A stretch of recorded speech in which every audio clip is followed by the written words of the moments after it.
So, what if I told you I had to weave a story about a creator that had nothing, started with nothing, but then became something?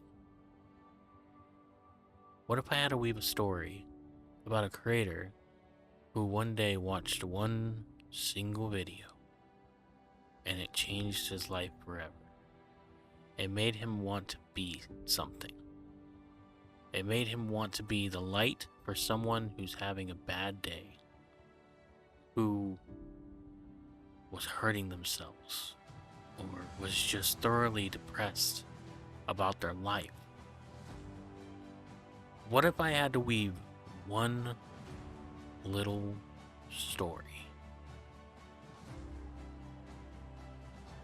that made everything the best that it could be?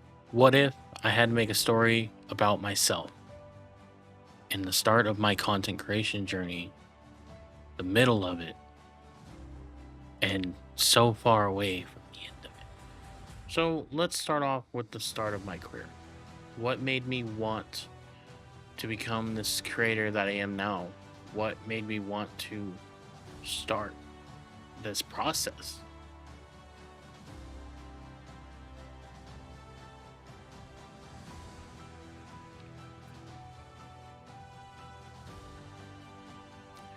And it all started back 11 or so years ago, watching Markiplier, watching Jacksepticeye, just watching these two and enjoying their videos. And man, was I one messed up dude.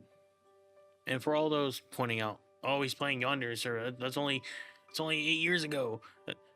YouTube was messing up. Okay, I I can't do anything. YouTube literally like crashed trying to get anywhere past 7 years. So you're stuck with Yandere Simulator. Sorry, not sorry. That shit was still funny. But these two creators made a light bulb go off in my head. Made everything possible because I was one depressed dude. I had just come off a very long relationship, was almost about to marry, and everything dropped. I had to go live with my parents again. And oh man, was I just not having it. So the only thing that lit my way was gaming, was just throw myself fully into it. I didn't know what I was doing or what I was getting into, but it was fun. But enough about out of context subjects. Let's get down to the actual story of how it all started. So, watching these two creators just light up my life and take me out of that dark hole that I was in because I literally was coming off a relationship, was about to marry, my whole world came crashing down. And I ended up having to live with my parents again. And man, that was a drag. But we survived.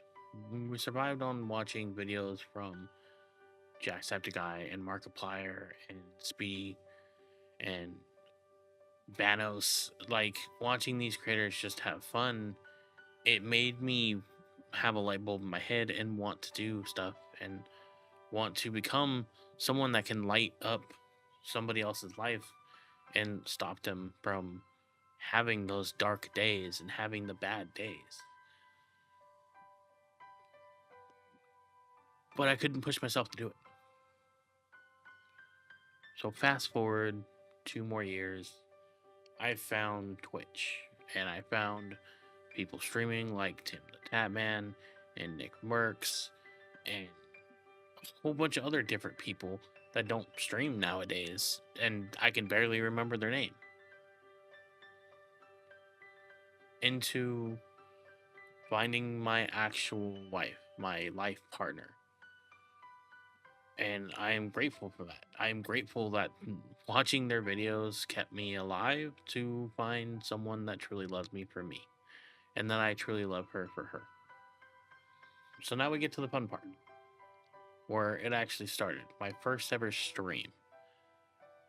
And my first ever video that now is forever gone since I deleted my YouTube channel. And that being Friday the 13th. And man, oh man, that was a blast. I didn't know what I was doing. I just streamed it from my computer that had like a 760 in it, and it was just it was bad. It was it was really bad. And I think that was it. That was the only thing I really streamed, and I just played video games and started getting into more competitive games like PUBG. And when PUBG hit the scene, oh man, being able to play at IEM and play at these big events was so much fun and so great. I don't really have clips. I have pictures of me of winning tournaments in nearby places like Stockton and LA and stuff like that.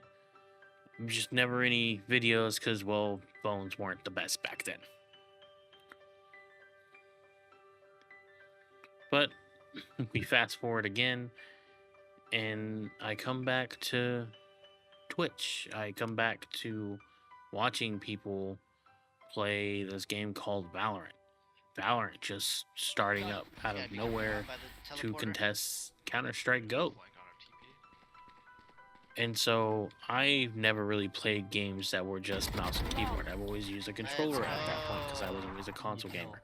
As I did not have a lot of money, I always just kind of scrummed to buy it, working odd jobs and working for Walmart and, just things. Just working on myself, working with everything that I've got going. It was a struggle. But found Valorant, we found friends that wanted to play Valorant, and we found streamers that wanted to play Valorant. And it just made me want to stream. It made me want to actually find out, what can I do? So that light that was so dim turned back on again. They're coming.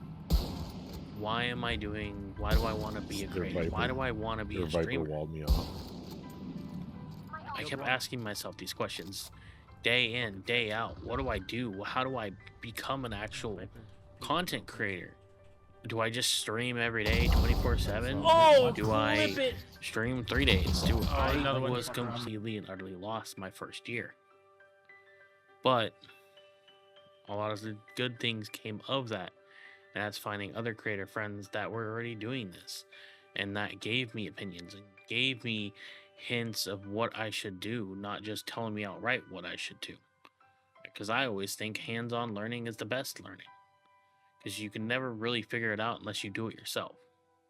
But getting into that first year of playing Valorant and having a blast and not really putting out content and kind of just letting an AI do a montage a week for the whatever YouTube channel I had back then. Yeah, I didn't know what I was doing. I didn't know what I was getting into. And then here comes Call of Duty 2019. He must be upstairs in the house. Now, Call of Duty 2019 was a different game. Oh, he's behind it? And then Warzone came out, and I absolutely loved it. Escape Tarkov. Oh, there's one in this all house, these right here. shooter type games that I've always played, but as an arena shooter and not a battle royale, or not a Car coming. Yep. So I explored it. I got into it really, really hard, and we did a lot of Call of Duty content, a lot of Warzone content, finding ourselves in a niche and finding more people to play with and more people to assume everything is fine. And then boom. I'm sorry, what? Very big block. And that being Call of Duty Cold War and the Warzone integration. Downed him. Both dead. If you guys haven't noticed already, there's a lot of ups and there's a lot of downs in this journey of mine. It is a big roller coaster, and it's very hard to talk about myself and the way I feel So I hope you guys are really just have an ear open for the many years of my content creation journey. And you can't let the darkness take a hold, and you keep pushing through and find your own way on how content creation is. But in my journey with the Cold War integration, I completely stopped Call of Duty. I stopped posting on YouTube. I stopped posting on TikTok. I just couldn't wrap my head around content creation and how hard it was and what I should do next. Now we're in 2021. The COVID-19 pandemic is on its high rise and things are booming. Everybody wants to play Warzone. Everybody wants to play Apex. Everybody wants to be home watching streams, watching videos, watching all this stuff. TikTok's blowing up. Dramatic stuff is happening in the gaming industry. There's just so much going on. Everybody is bending to themselves, finding themselves, wanting to become better. And I was one of those people.